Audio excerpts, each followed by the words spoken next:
Opération Copperhead, c'est un de ces plans farfelus imaginés par les services secrets britanniques pendant la Deuxième Guerre mondiale, par les services de désinformation, qui consistait à promener un sosie du général en chef des Alliés, le général Montgomery, sur les côtes d'Afrique du Nord pour faire croire à un débarquement par le sud. Et à l'origine de cette opération, il y a un colonel qui s'appelle Dudley Clark et qui fait appel à mes deux personnages principaux qui sont David Niven et Peter Ustinov. Ils étaient bien connus en leur temps, c'était des acteurs comédiens anglais qui ont eu des Oscars, mais qui à l'époque étaient sous les drapeaux.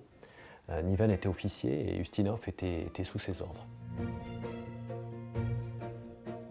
Les services secrets leur demandent de recruter un acteur de troisième ordre et de le former à bouger, à agir comme Montgomery, dans le projet de tromper comme ça les espions allemands.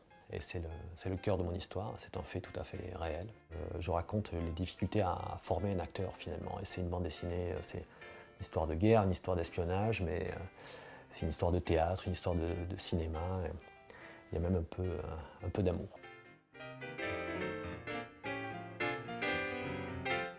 Niven et Ustinov, un uniforme, le grand et le gros, ils ont ce côté Black et Mortimer, à la fois plus fantaisiste et plus réel. Et donc j'ai voulu faire une sorte de tandem de cette sorte-là, un peu plus déglingué, un peu plus pop. Graphiquement, je voulais retrouver cet univers des années 40-50, autour d'illustrateurs que j'aime beaucoup, des illustrateurs anglais, comme Ronald Searle ou Jane Alberg, que j'aime beaucoup aussi. Et puis c'était important pour moi de retrouver la saveur des comédies anglaises ou américaines des années 40, ce qu'on a appelé la comédie sophistiquée de Lubitsch.